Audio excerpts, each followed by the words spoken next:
కట్టుకున్న భార్యనే ఎరగా వేసి కామంతో కళ్లు మూసుకుపోయిన విటులకు వలపు వల విసిరి బెడ్రూమ్ దృశ్యాలను క్యాష్ చేసుకుంటున్న ఒక కిలాడి జంట గలీజ్ భాగోతం కరీంనగర్ లో బట్టబయలైంది. వ్యాపారంలో నష్టాలొస్తే కష్టపడి సంపాదించుకోవాల్సింది పోయి పడక గది శృంగారాన్ని అంగడి సరుకుగా మార్చిన ఈ దంపతుల నీచబుద్ధిని చూసి పోలీసులు సైతం విస్తుపోతున్నారు. సోషల్ మీడియాలో వలవేయడం, భార్య దగ్గరికి విటులను పంపి ఎంజాయ్ చేయమనడం, సరిగ్గా అదే సమయంలో భర్త వీడియోలు తీసి బ్లాక్ మెయిల్ చేయడమే వీరి పని. పరువు పోతుందనే భయంతో 100 మందికి పైగా బాధితులు మౌనంగా కోర్టులు సమర్పించుకోవడంతో వీరి ఆగడాలకు అడ్డు అదుపు లేకుండా పోయింది. అయితే ఒక లారీ వ్యాపారిని 13 లక్షలు పిండుకున్నాక కూడా మరో 5 లక్షల కోసం నరకం చూపించడంతో తట్టుకోలేక అతను పోలీసులను ఆశ్రయించడంతో ఈ కామ పిశాచుల అసలు రంగు బయటపడింది. 3 ఏళ్ల పాటు సాగిన ఈ హనీ ట్రాప్ దందాతో కోట్ల రూపాయలు కొట్టేసిన ఈ ఘరానా దంపతులు ఇప్పుడు కటకటాల వెనక ఊచలు లెక్క పెడుతున్నారు.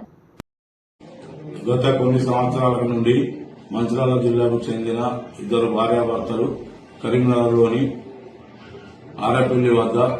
ప్రైవేటుగా ఇల్లు అద్దెకు తీసుకుని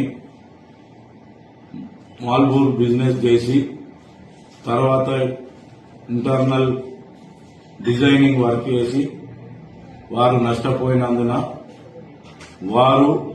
సులభంగా డబ్బులు సంపాదించాలనే ఉద్దేశంతో వారి వద్ద ఉన్న ఫోన్లలో ఇన్స్టాగ్రామ్లు చూసి అట్టి ఇన్స్టాగ్రామ్లలో భార్యాభర్తలు కలిసి నగ్నంగా ఉన్న ఫోటోలను మరియు ఆమె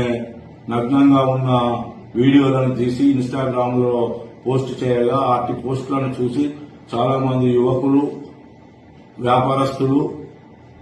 అట్టి వాటిని చూసుకుంటూ ఆమెను ఫాలో అవుతూ ఆమెకు మెసేజ్లు చేస్తూ ఆమె నంబర్లు తీసుకొని ఆమెను సెక్స్ లో పాల్గొనాలని చెప్పి అడగగా ఆమె దానికి సరేనని ఒప్పుకొని తన ఇంటికి దాదాపు సుమారు 100 మంది వరకు పిలిపించుకొని వారితో నగ్నంగా సెక్స్ లో పాల్గొంటూ అట్టి సెక్స్ లో పాల్గొన్నట్టున్నటువంటి వీడియోలను తన భర్త తన ఫోన్ ద్వారా వీడియో తీసి అట్టి వీడియోలను ఫోన్లలో బంధించి వారు రమ్మన్నప్పుడల్లా రాకపోయిన ఎడల వారికి అట్టి వీడియోలను చూపిస్తూ బయట జనాలకు వైరల్ చేస్తామని లేదా మీ బంధువులకు ఇటు వీడియోలను చూపిస్తామని బ్లాక్ మెయిల్ చేస్తూ వారి వద్ద డబ్బులు గుంజుతూ చాలా డబ్బులు సంపాదించి ఒక ఫ్లాట్ మరియు ఒక కారును కూడా కొనుక్కొని జల్సాలు చేస్తుండగా అందులో ఒక వ్యక్తి వారితో బాగా చనువుగా ఉండి గత సంవత్సరం నుండి దాదాపు 12 లక్షల వరకు రూపాయలు అతని. Please subscribe SS News AP.